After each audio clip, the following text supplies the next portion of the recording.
Bengaluru police ने महालक्ष्मी हत्याकांड की गुत्थी तो सुलझा ली, लेकिन कातिल को पकड़ने में नाकामयाब रही। पुलिस को जब कातिल का पता लगा तब तक काफी देर हो चुकी थी। पुलिस कातिल तक पहुंची जरूर, लेकिन उन्हें उसकी लाश मिली। कातिल ने खुद भी सुसाइड कर लिया था, लेकिन सवाल है क्यों? आखिर कहानी क्या है?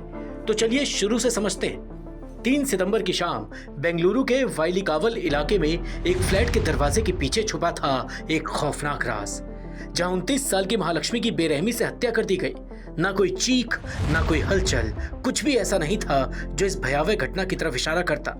21 सितंबर को जब महालक्ष्मी की मां मीना राणा और उसकी जुड़वा बहन लक्ष्मी वहां पहुंची तो उन्हें कुछ अजीब महसूस हुआ। कई दिनों से फोन बंद था, कोई संपर्क नहीं।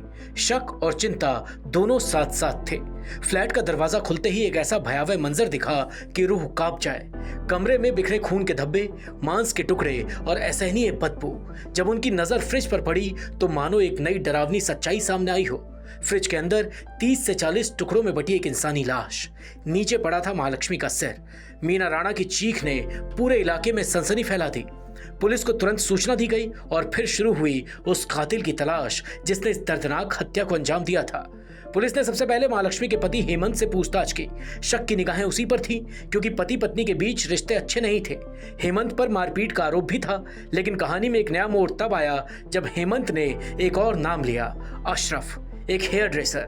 पति का कहना था कि अशरफ नाम के हेयर ड्रेसर के साथ महालक्ष्मी का अफेयर चल रहा था। अशरफ उसे अक्सर घर लेने और बाइक पर छोड़ने भी आया करता था। अब पुलिस के सामने सवाल यह था कि क्या यह अशरफ ही था जिसने महालक्ष्मी को मौत के घाट उतारा। लिहाजा पुलिस ने उसे हिरासत में लिया, लेकिन कॉल डिटेल्स, लोकेशन और गवाहों ने उसे निर्दोष साबित कर दिया। तो फिर कातिल कौन था? इस सवाल के जवाब की तलाश में पुलिस के हाथ लगा एक सीसीटीवी फुटेज, जिसमें 2 अनजान लोग स्कूटी पर महालक्ष्मी के घर आते दिखे, लेकिन उनकी पहचान अभी भी एक रहस्य थी। पुलिस के पास कोई ठोस सुराग नहीं था, लेकिन फिर एक बड़ा खुलासा हुआ। उनके हाथ एक ऐसा सुराग लगा जो पुलिस को कातिल के भाई के पास ले गया। जिस कातिल की पुलिस को तलाश थी उसका परिवार भी मुंबई में रहता है। कातिल के एक भाई तक बेंगलुरु पुलिस पहुंची। कातिल के भाई ने पुलिस को बताया कि महालक्ष्मी के कत्ल के बाद उसके भाई ने खुद उसे यह बताया था कि उसने महालक्ष्मी की हत्या कर दी है। कातिल का नाम था मुक्ति रंजन रॉय, लेकिन मुक्ति मुंबई छोड़ ओडिशा चला गया था। 25 सितंबर को जब पुलिस ओडिशा पहुंची तो मुक्ति का शव एक कब्रिस्तान में मिला। उसने सुसाइड कर लिया था। पुलिस को उसके पास से एक डेथ नोट भी मिला, जिसमें उसने खुद महालक्ष्मी की हत्या करने की बात कबूली थी।